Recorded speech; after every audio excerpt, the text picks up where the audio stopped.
The way that it works is you get something on Amazon called negative feedback. And what Amazon is going to look at, there's 3 different factors that Amazon takes into account when they're looking at whether or not they should suspend your account. So they look at your overall late shipments. So how, particularly if you are shipping this FBM, this really matters. If your products get shipped late, 4% of the time or more, then they will shut down or suspend, sorry, not shut down, suspend your account.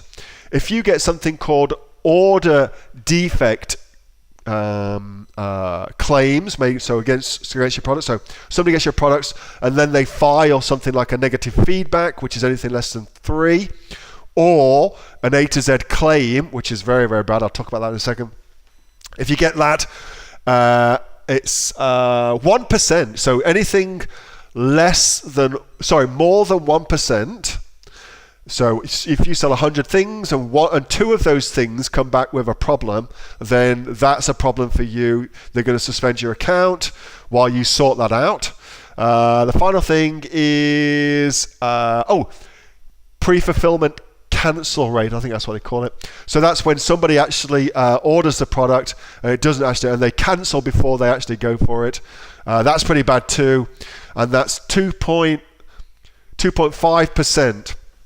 I have to check that, but I'm pretty sure that's right. 2.5% is your rate for that. So if you've got shitty products from your supplier, which is why, by the way, I tell you that you should definitely get your products inspected, particularly for the first time you use a new supplier. If you've got shitty products, then you're going to definitely get problems in your account. Amazon will just suspend your listing, suspend your account until you sort it out. And really what that means is, for Amazon, if you've got order problems with your product, if you get ODRs, order defects, then they're going to want to see you take all your stock out of Amazon, which, by the way, is freaking expensive to do, and put new stock in.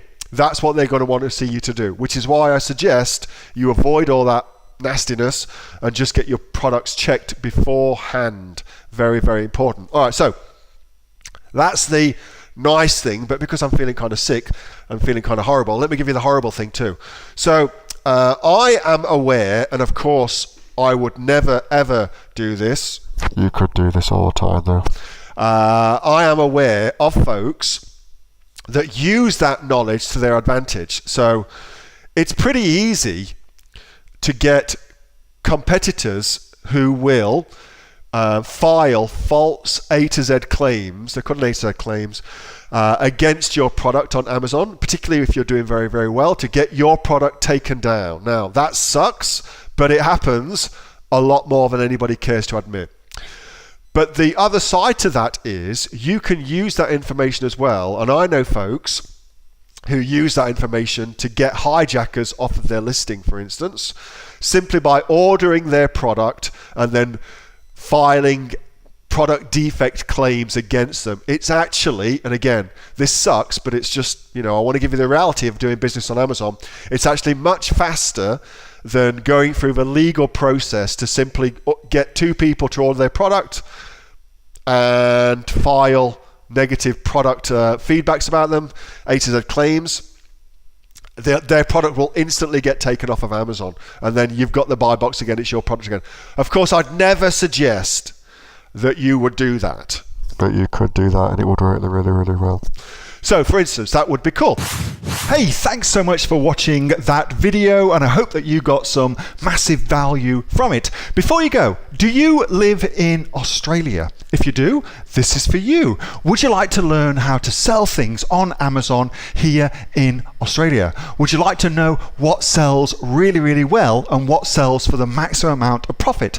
Would you like to know where you can source those products from, whether that be in China or here in Australia, and how to source them so you pay bottom dollar and get maximum value for what you're doing? If you do, please subscribe to my channel and like this video, and you'll learn that and much more. It's the exact same information that people like Jeff from New South Wales I've used to make $45,000 a month on Amazon, that Sue, who's from the sunny coast, has used to purchase herself a brand spankly BMW every single year as a result of her e-commerce business, and the lovely Kate from Bowral in New South Wales has used to make $32,000 a year on a month, not a year, a month on Amazon, and indeed Anthony, who makes $15,000 a month on Amazon selling, as he puts it, odds and sods. If you'd like to learn the exact same information that they use to maximize their profits for their Amazon businesses, subscribe to this video, like my channel, post below if you want me to teach you something. Okay, I'm out of here. Speak to you soon. Bye. Subscribe. Do it now.